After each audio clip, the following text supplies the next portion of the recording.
Resumen de la Biblia del libro Eclesiastés. Parte número 10. Observaciones sobre la sabiduría y la insensatez. Capítulo 10. Introducción. El capítulo 10 de Eclesiastés nos conduce a una galería de proverbios llenos de observación aguda y sabiduría cotidiana. Después de capítulos que exploran grandes temas como la muerte, el tiempo, el propósito y la injusticia, el predicador se detiene ahora en los detalles más concretos de la vida humana: el carácter, la palabra, el trabajo, la autoridad y el comportamiento público y privado. Aquí no se habla de teorías abstractas, sino de realidades que todos enfrentamos cada día. Con comparaciones sencillas pero profundas, nos muestra cómo la sabiduría y la necedad no son conceptos distantes ni complicados, sino actitudes que se manifiestan en lo que decimos, en cómo reaccionamos, en cómo trabajamos y en cómo manejamos el poder o la responsabilidad.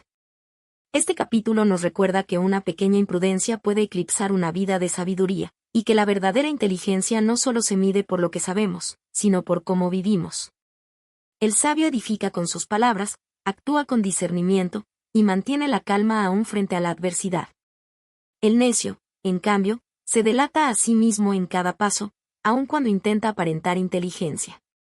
Más que un catálogo de refranes, este capítulo es una guía práctica para vivir con integridad, para reconocer la fragilidad de nuestras decisiones y para cultivar un corazón prudente, aún en las cosas más sencillas.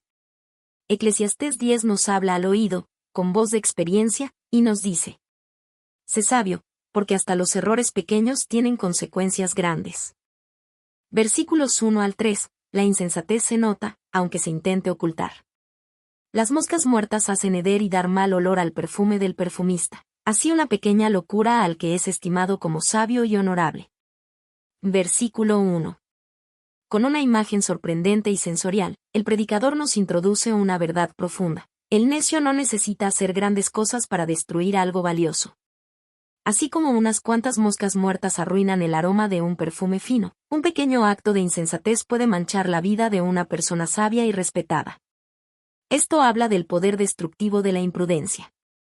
No hace falta una gran caída pública para desacreditar una vida de sabiduría. Basta una palabra precipitada, una reacción irreflexiva, una decisión impulsiva.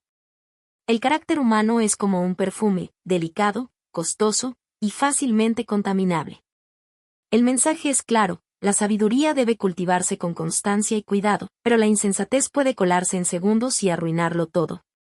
El corazón del sabio está a su mano derecha, más el corazón del necio a su mano izquierda. Versículo 2. Esta expresión simboliza dirección y discernimiento. En la cultura bíblica, la mano derecha representa lo correcto, lo favorable, lo bendecido.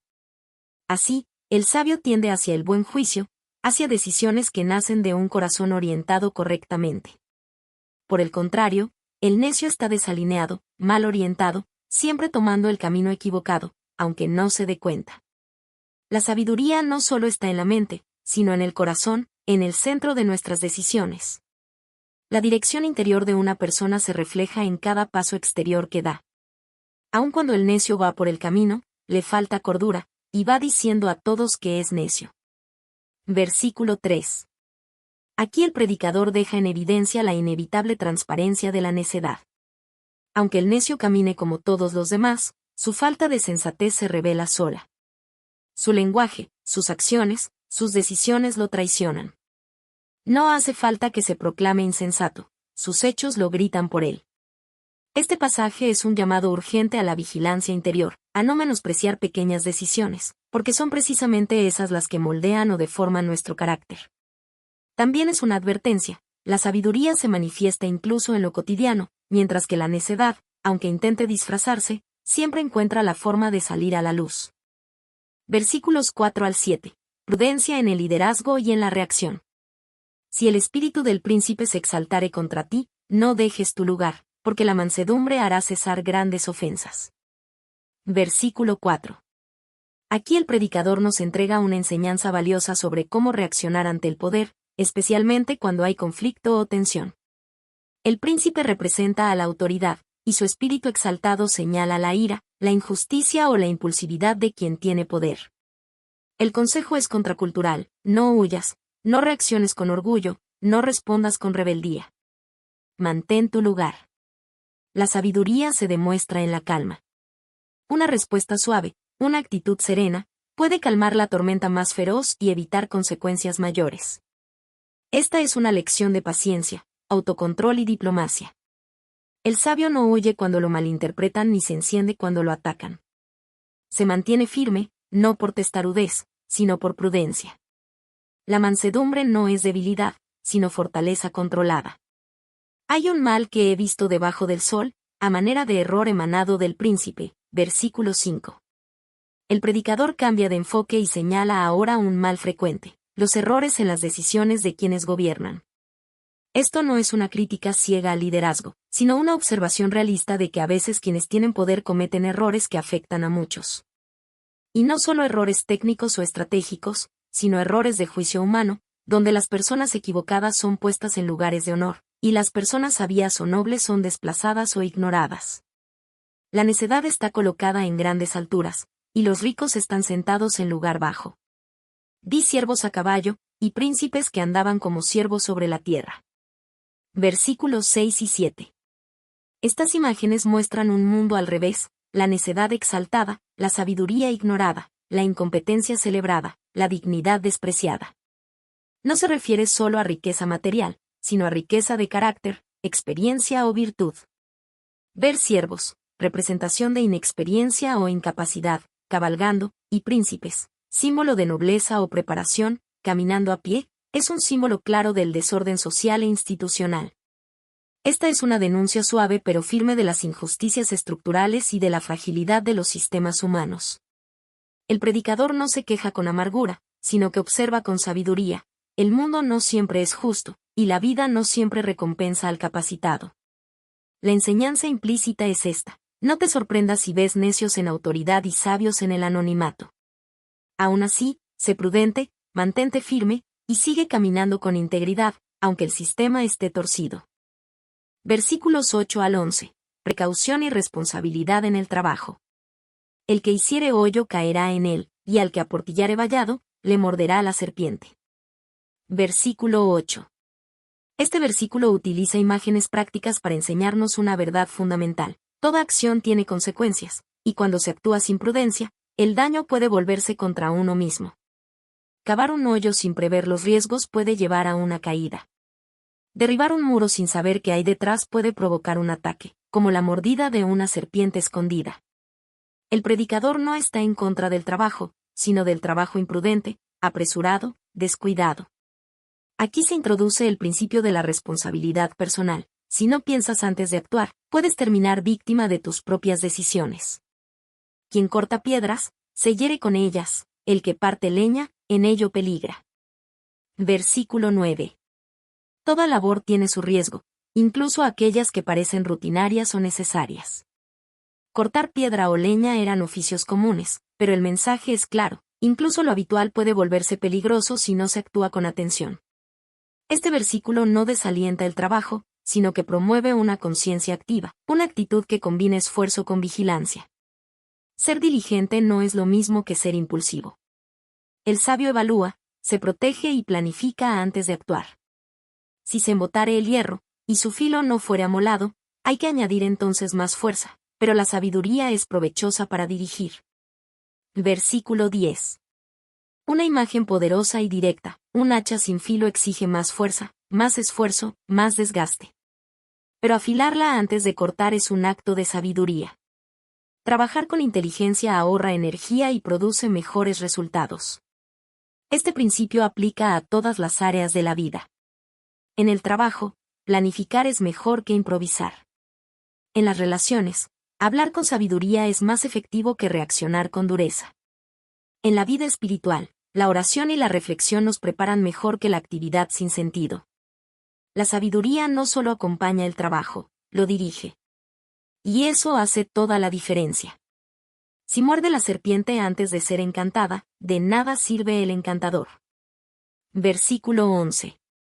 Este último proverbio en la sección reafirma la misma enseñanza: el momento lo es todo. El encantador de serpientes tiene un don, una habilidad, pero si no actúa a tiempo, su talento no lo salvará. La serpiente morderá. El talento sin acción oportuna, la habilidad sin estrategia, la preparación sin ejecución puntual, pierden valor. Este versículo es un llamado a la diligencia inteligente y al uso oportuno de los dones que tenemos. Reflexión general de esta sección. Trabajar duro no basta, hay que trabajar con sabiduría. El descuido puede convertir el trabajo en trampa. La preparación previa y el momento oportuno marcan la diferencia entre éxito y fracaso. La sabiduría no elimina el esfuerzo, pero lo dirige hacia un fruto más duradero. Versículos 12 al 15. El valor de las palabras sabias. Las palabras de la boca del sabio son llenas de gracia, mas los labios del necio causan su propia ruina. Versículo 12. Las palabras no son neutrales. Tienen dirección, impacto y consecuencias. El sabio habla con gracia, no solo con amabilidad, sino con sabiduría que edifica, alienta y orienta. Su hablar tiene peso, y ese peso no aplasta, sino que levanta. En contraste, el necio usa la misma herramienta, la lengua, para su propia destrucción. Su hablar es torpe, imprudente, ofensivo o vacío. Lo que dice refleja su desorden interno, y sus palabras no construyen puentes, sino que abren abismos. El principio de las palabras de su boca es necedad, y el fin de su charla nocivo desvarío. Versículo 13. Este versículo revela la progresión de la insensatez verbal. Empieza con simple tontería y termina en daño. Lo que podría parecer inofensivo en un inicio, crece hasta convertirse en algo destructivo. Las palabras del necio no tienen filtro ni discernimiento. Habla mucho, pero dice poco. Y lo que dice, al final, puede traer confusión, conflicto o vergüenza. Es un llamado a la responsabilidad en el uso del lenguaje, a ser conscientes del poder que tenemos cuando hablamos. Podemos herir o sanar, envenenar o bendecir. El necio multiplica palabras, aunque no sabe nadie lo que ha de ser, ¿y quién le hará saber lo que después de él será? Versículo 14. Aquí el predicador señala otra característica del necio, su tendencia a hablar de lo que no sabe.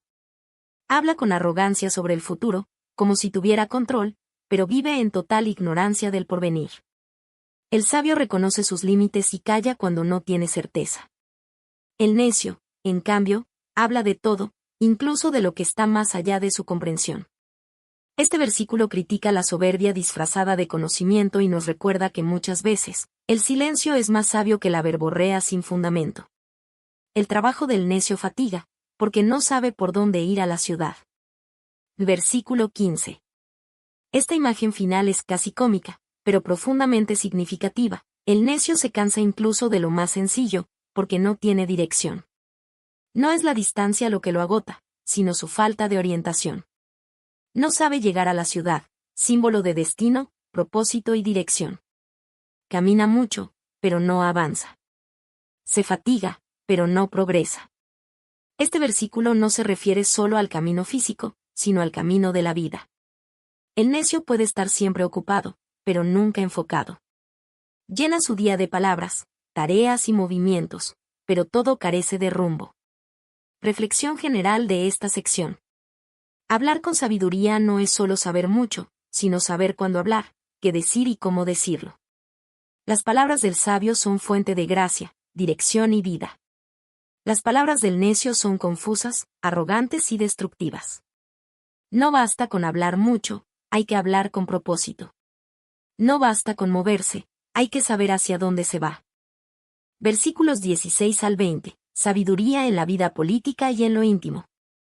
Ay de ti, tierra, cuando tu rey es muchacho, y tus príncipes banquetean de mañana. Bienaventurada tú, tierra, cuando tu rey es hijo de nobles, y tus príncipes comen a su hora, para reponer fuerzas y no para beber. Eclesiastés 10, 16 al 17. El predicador gira su mirada hacia la esfera política y social. Con un tono de advertencia, nos muestra cómo la calidad del liderazgo impacta profundamente a toda la sociedad. Un rey inmaduro, como un muchacho sin experiencia, simboliza falta de criterio, de control, de responsabilidad. Y si los gobernantes usan su poder para el placer en lugar de para el bien común, el pueblo sufre. Banquetear por la mañana implica desorden, hedonismo, abuso de poder. Es un liderazgo que busca privilegios personales y no el bienestar de los demás. En cambio, Una nación es bienaventurada cuando sus líderes son nobles no solo por nacimiento, sino por carácter. Cuando comen a su hora, es decir, cuando viven con orden y propósito, buscando fortaleza para servir, no placer para sí mismos. Este es un llamado a la responsabilidad en la autoridad, y una invitación a los pueblos a valorar la integridad en sus líderes más que el carisma o la imagen. Por la pereza se cae la techumbre, y por la flojedad de manos se llueve la casa. Eclesiastés 10:18. Una imagen doméstica que encierra una gran verdad espiritual y social: la negligencia deteriora todo. No se necesita hacer algo malo para destruir una casa o una nación. Basta con no hacer nada. Cuando el trabajo diligente y el cuidado son reemplazados por indiferencia o pasividad, el colapso es inevitable. Esto aplica a todo, al hogar, al corazón, a las instituciones. La pereza, la indiferencia y el descuido son enemigos silenciosos del bienestar. Por el placer se hace el banquete, y el vino alegra a los vivos, y el dinero sirve para todo. Eclesiastés 10:19. Este versículo parece cínico, pero es profundamente realista. El predicador reconoce que la vida tiene momentos para celebrar, para disfrutar de la comida y del vino. Pero también nos recuerda una verdad práctica: el dinero tiene influencia poderosa. No lo celebra, pero lo expone. El dinero puede abrir puertas, facilitar relaciones, resolver problemas, pero no da sentido, ni sabiduría, ni redención. Es una observación sin juicio moral, pero cargada de sabiduría. No ignores el rol del dinero, pero tampoco lo confundas con la solución a todo. Ni aun en tu pensamiento digas mal del rey, ni en lo secreto de tu cámara digas mal del rico, porque las aves del cielo llevarán la voz, y las que tienen alas harán saber la palabra. Eclesiastés 10:20. Una advertencia final, sutil y poderosa: la prudencia comienza en el pensamiento. No solo cuida tus palabras en público. Cuida tus pensamientos en privado. La sabiduría no consiste solo en evitar el escándalo externo, sino en formar un corazón sensato. Vivimos como si lo secreto nunca saliera a la luz, pero el predicador nos recuerda que hasta lo oculto puede hacerse público. A veces, literalmente, por chismes, indiscreciones, filtraciones, y otras veces porque lo que se piensa en secreto moldea nuestro carácter, y ese carácter siempre se manifiesta. Las aves del cielo se convierten aquí en símbolo de las consecuencias inesperadas. Un pensamiento descuidado hoy puede ser el error público de mañana. Reflexión final de esta sección. El liderazgo necesita madurez, templanza y visión. La negligencia, aunque silenciosa, puede causar grandes pérdidas. El placer y el dinero tienen su lugar, pero no deben gobernarnos. La verdadera sabiduría es discreta, humilde y comienza en el corazón. Conclusión final: vivir con sabiduría en lo pequeño y en lo grande. Eclesiastés 10, aunque menos poético que otros capítulos, nos ofrece una dosis profunda de sabiduría práctica, envuelta en proverbios que siguen resonando con fuerza en nuestro mundo actual. Lejos de ofrecer teorías filosóficas elevadas o promesas idealistas, este capítulo nos enseña cómo la sabiduría se vive en lo cotidiano, en lo sencillo, en lo que parece insignificante.